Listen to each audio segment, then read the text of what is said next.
मैं गरिमा अग्रवाल आप सभी का वंदन करती हूँ, अभिनंदन करती हूँ।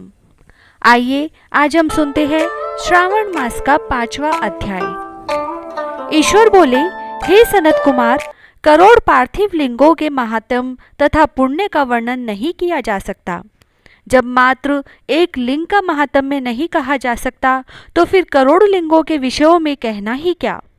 मनुष्य को चाहिए कि यदि करोड़ लिंग का निर्माण नहीं कर पाए तो 1,00,000 लिंग बनाए या 1000 लिंग या 100 लिंग ही बनाए। यहाँ तक कि एक लिंग बनाने से भी मेरी सन्निधि मिल जाती है। षडाक्षर मंत्र से 16 उपचारों के द्वारा भक्तिपूर्ण मन से भगवान शिव की पूजा करनी चाहिए। ग्रह यज्ञ के साथ उद्यापन करना चाहिए। उसके बाद होम करें और ब्राह्मणों को भोजन कराना चाहिए। हे सनत कुमार, इस अनुष्ठान को करने वाले की अकाल मृत्यु नहीं होगी। यह व्रत बांझपन को दूर करने वाला, सभी विपत्तियों का नाश करने वाला तथा सभी संपत्तियों की वृद्धि करने वाला है।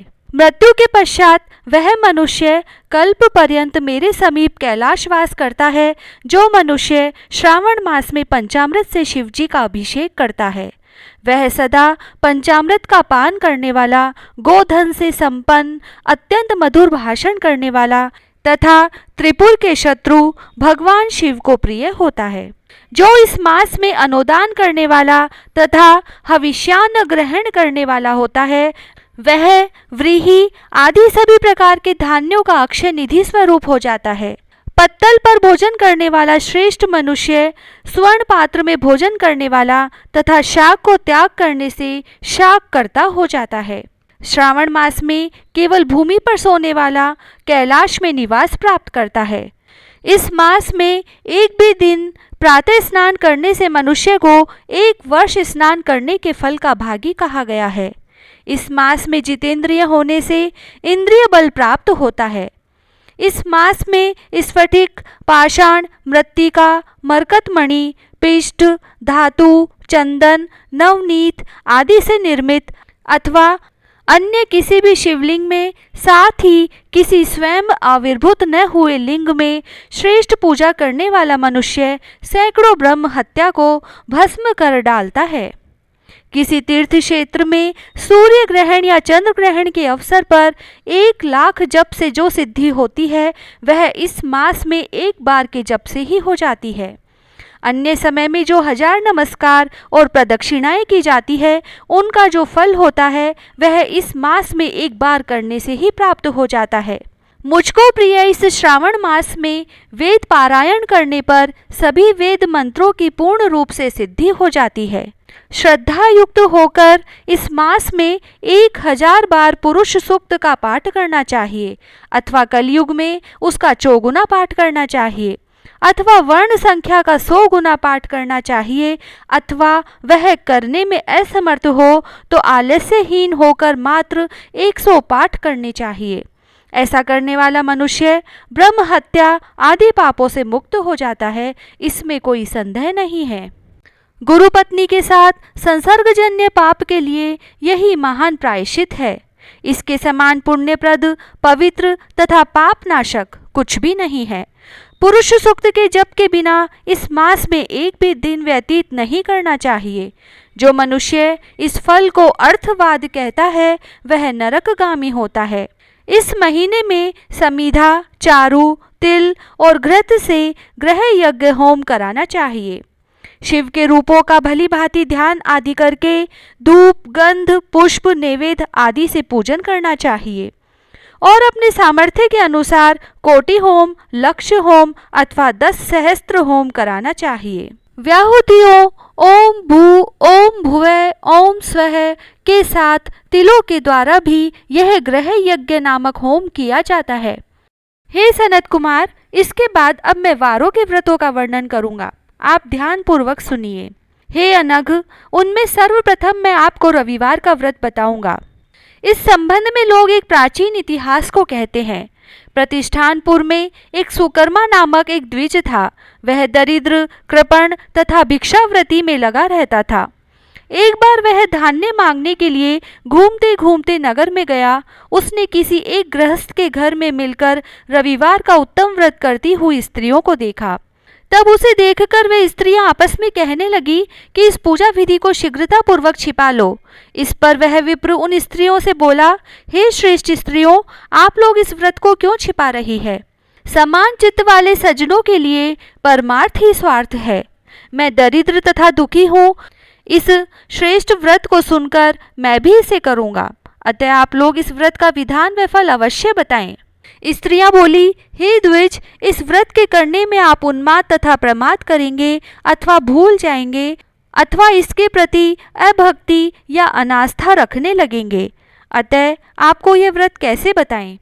उनकी यह बात सुनकर उनमें जो एक प्रौढ़ा स्त्री थी वह उस ब्राह्मण से व्रत तथा व्रत की विधि बताने लगी। हे ब्राह्मण, श्रावण मास के शुक्ल पक्ष के प्रथम रविवार को मौन होकर उठकर के शीतल जल से स्नान करें। उसके बाद अपना नित्य कर्म संपन्न करके पान के एक शुभ दल पर रक्त चंदन से सूर्य के समान पूर्ण गोलाकार 12 परिधियों वाला सुंदर मंडल बनाए। उस मंडल में रक्त चंदन से संज्ञा सहित सूर्य का पूजन करें। उसके बाद घुटनों के बल भूमि पर झुककर 12 मंडलों पर अलग अलग रक्त चंदन तथा जपा कुसुम से मिश्रित अर्घ्य श्रद्धा भक्ति पूर्वक सूर्य को विधिवत प्रदान करें और लाल अक्षत, जपा कुसुम तथा अन्य उपचारों से पूजन करें। उसके बाद मिश्री से युक्त नारिकेल के बीज का नैवेद्य अर्पित करें। आदित्य मंत्रों से सूर्य की स्तुति करें और श्रेष्ठ द्वादश मंत्रों से 12 नमस्कार तथा प्रदक्षिणाएं करें। उसके बाद 6 तंतुओं से बनाए गए सूत्र में 6 ग्रंथियां बनाकर देवेश सूर्य को अर्पण करके उसे अपने गले में बांधें और पुनः 12 फलों से युक्त वायन ब्राह्मण को प्रदान करें। इस व्रत की विधि किसी के सामने नहीं सुनाना चाहिए। हे विप्र, इस विधि से व्रत किए जाने पर धनहीन व्यक्ति धन प्राप्त करता है और पुत्रहीन व्यक्ति पुत्र प्राप्त करता है। कोढ़ी कोढ़ से मुक्त हो जाता है। बंधन में पड़ा व्यक्ति बंधन से छूट जाता है। रोगी व्यक्ति रोग से मुक्त हो जाता है। हे विपेंद्र, अधिक कहने से क्या प्रयोजन? साधक जिस जिस अभिष्ट की कामना करता है वह इस व्रत के प्रभाव से उसे मिल जाता है। इस प्रकार श्रावण के 4 रविवारों और कभी कभी 5 रविवारों में इस व्रत को करना चाहिए। इसके बाद व्रत की संपूर्णता के लिए उद्यापन करना चाहिए।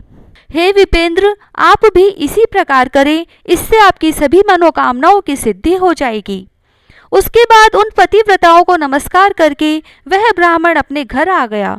उसने जैसा सुना था उसी विधि से उस संपूर्ण व्रत को किया और अपनी दोनों पुत्रियों को भी वह विधि सुनाई। उस व्रत के सुनाने मात्र से शिवजी के दर्शन से तथा उनके पूजन के प्रभाव से वे कन्याएं देवांगनाओं के सदृश हो गई। उसी समय से उस ब्राह्मण के घर में लक्ष्मी ने प्रवेश किया और वह अनेक उपायों तथा निमित्तों से धनवान हो गया। एक दिन उस नगर के राजा ने ब्राह्मण के घर से होकर राजमार्ग से जाते समय खिड़की में खड़ी उन दोनों सुंदर तथा अनुपम कन्याओं को देख लिया। तीनों लोकों में कमल, चंद्रमा आदि जो भी सुंदर वस्तुएं हैं उन्हें वे दोनों कन्याएं अपने शरीर के अवयवों से तिरस्कृत कर रही है। उन्हें देखकर राजा मोहित हो गए और क्षण भर के लिए वहीं खड़े हो गए। ब्राह्मण को शीघ्र बुलाकर उन्होंने दोनों कन्याओं को मांग लिया। तब उस ब्राह्मण ने भी हर्षित होकर दोनों कन्याएं राजा को प्रदान कर दी। उस राजा को पति रूप में प्राप्त करके वे कन्याएं भी प्रसन्न हो गई और स्वयं भी इस व्रत को करने लगी और पुत्र पौत्र आदि से संपन्न हो गई। हे मुने, महान ऐश्वर्य देने वाले इस व्रत को मैंने आपसे कहा है। हे विधि नंदन, जिस व्रत के श्रवण मात्र से मनुष्य सभी मनोरथों को प्राप्त कर लेता है, उसके अनुष्ठान करने के फल का वर्णन कैसे किया जाए। इस प्रकार श्री स्कंद पुराण के अंतर्गत ईश्वर सनत कुमार संवाद में श्रावण मास महात्म्य में प्रकीर्णक नाना व्रत रविवार व्रतादि कथन नामक 5वां अध्याय पूर्ण हुआ। ओम नमः शिवाय।